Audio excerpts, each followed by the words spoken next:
Hello, I'm Vince Whiteford. Welcome to the second in this series of podcasts by Chiltern. They're entitled Think the Unthinkable. Our first podcast dealt with the need for wills amongst the younger generations of the family. Parents don't want to contemplate the death of a child in their lifetimes. Children regard themselves as invincible, so they don't tend to think about wills. What we're going to deal with in this second podcast is perhaps equally unthinkable, but very different. There's a saying that the only two certainties in life are death and taxes. We're going to look at something which is not a certainty, but because of that, it's all too often ignored. Life's finite. It's not hard to explain to someone why they should have a will. Even those without one can often be heard to say, I must do a will. Something perhaps even more unpalatable than contemplating no longer being alive is no longer being capable of running your own life. When you're of sound mind and body, it's very hard to imagine such a situation. It's perhaps easier to think about an accident or serious illness that might make management of life more difficult. But envisaging a situation where you no longer possess the power of your mind to make decisions, envisaging that when you're still sharp as a razor, that's almost impossible. So our slogan, Think the Unthinkable, is perhaps even more apposite to planning for incapacity. In the same way you need a will to leave an orderly footprint of your life, you need a power of attorney to deal with your life when you can't. You hope the power of attorney will end up being unnecessary. Perhaps you'll somehow painlessly and seamlessly transition from life with no trauma, either for you or for your loved ones. Incapacity is a broad term which can cover anything from not being fit enough to play football or tennis to being unable to think straight or look after yourself. The two types of incapacity that require powers of attorney are inability to manage your property and finances effectively and inability to make decisions about your personal health and welfare. These are different matters. An affliction that causes each of them can be different. It can arise at different times and suddenly or progressively. The law surrounding powers of attorney takes this into account. It differentiates between the needs of someone who's reached the point of no longer being able to deal with matters financial and someone incapable of looking after themselves physically. There are separate powers of attorney for each situation. Each can have different attorneys reflecting the skills and availability of those who have to act when incapacity strikes. The two types of incapacity can happen simultaneously, but more often they happen at different times. They can be sudden or gradual. Let's contemplate some scenarios. A Christopher Reeve moment. Someone young and fit enough to play Superman falls off his horse and becomes paraplegic. He's 100% mentally competent, but cannot even move under his own steam. He does, however, need an attorney with authority to administer his finances. But he can make all the decisions, both about money and personal care. As his physical condition worsens, his ability to make decisions comes and goes, and a health and welfare attorney needs to step in to manage his care when he's unable to do so. A Michael Schumacher moment. Someone fit and alert enough to drive a Formula One car falls while skiing, bangs his head, and goes into a coma. Suddenly, he can no longer make decisions at all and possibly never will be able to. He's unconscious. He cannot feed or care for himself. Attorneys need to take over every aspect of his affairs until he recovers or passes. Then consider early stage dementia. Someone's diagnosed while she can still look after herself physically, but she finds making financial and administrative decisions confusing and challenging. She needs a sympathetic property and financial attorney who will communicate and protect, ensuring she's not scammed, her finances are not neglected, and she doesn't make bad investment decisions.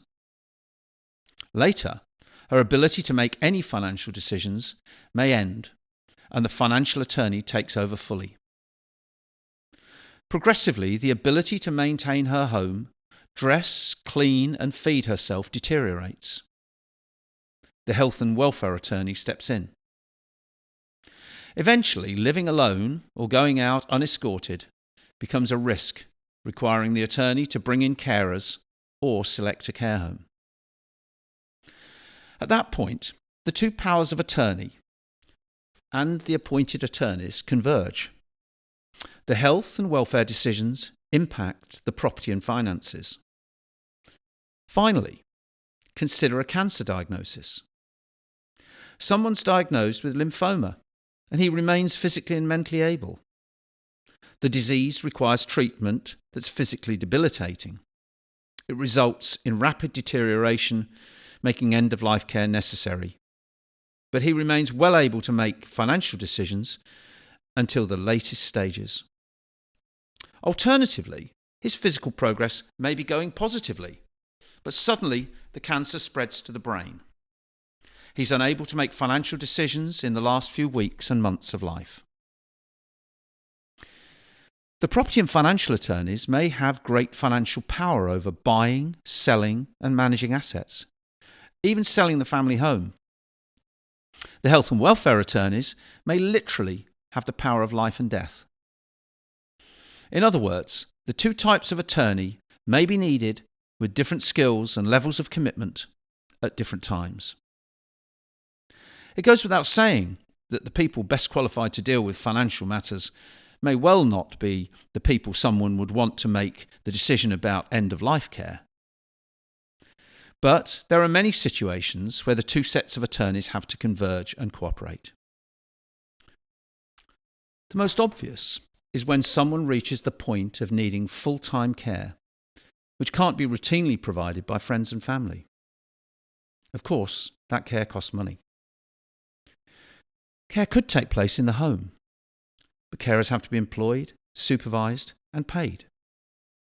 Depending upon the amounts of time, the level of medical skill required, costs can range from modest to extremely high. Someone needs to pick up the bill. That will be the attorney appointed for financial matters. It's not simply a question of the attorneys looking after the welfare, making a decision in a financial vacuum. In some cases, care may be provided in a care home. Those looking after someone's welfare may wish to use a private care home that is both local and provides care of the highest standards. Alternatively, financial attorneys not wanting to spend more than absolutely necessary, with an eye on how long the funds will last, may prefer a local authority home or a cheaper facility. It could be less convenient for loved ones to visit. This choice could be a source of disagreement between the attorneys. Clearly, choosing the attorneys for each power of attorney can be crucial, as is the choice of executors for a will. This will be dealt with in some depth in a later podcast. Fortunately, the power of attorney system allows for both mandatory instructions and expressions of wishes.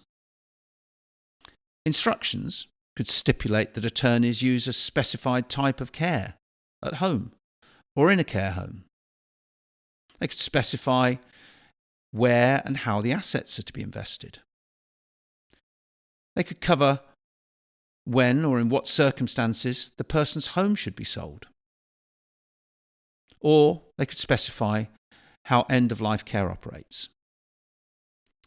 On the other hand, wishes could express preferences about how someone should be dressed, fed, taken on outings or holidays. There's a provision in the health and welfare power of attorney that allows you to specify whether the attorneys can make end-of-life decisions or whether these decisions are left to the doctors. There's a lot to think about. Financial attorneys' powers aren't limitless. They can't make gifts beyond minor routine ones. So, if you're supporting a child or grandchild through school or university, or if you're paying for the care of an elderly relative, that will stop when you lose capacity. There are ways of dealing with this to stop a sudden discontinuity. But if it hasn't been considered, your incapacity could bring instant hardship to loved ones. So, I hear you say, what if I can't be bothered? Well, not having powers of attorney is a bit like not having a will, but no will means someone else picks up the pieces. No power of attorney means no one can run your life when you can't. If you don't have one, you face the consequences. If there are people around who care about you enough, when they see the signs of incapacity, they can apply to the court of protection to have power over certain aspects of your life. That will cost them money, administrative grief, and a lot of time. Don't expect the court to get a move on. It could take many months to process an application. Even then, there's no guarantee a well-meaning person will be granted power over your financial and physical well-being.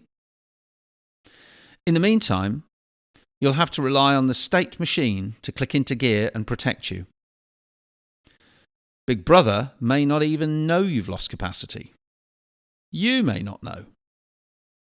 Remember, while you still can, incapacity does not knock on the door and ask to come in. It can happen in the blink of an eye, through an accident or a medical event. It can sneak up on you gradually. You need a protector when it's too late to appoint one. Yes, I know, all of this may well be in the "I prefer not to imagine this" box. It certainly was for me.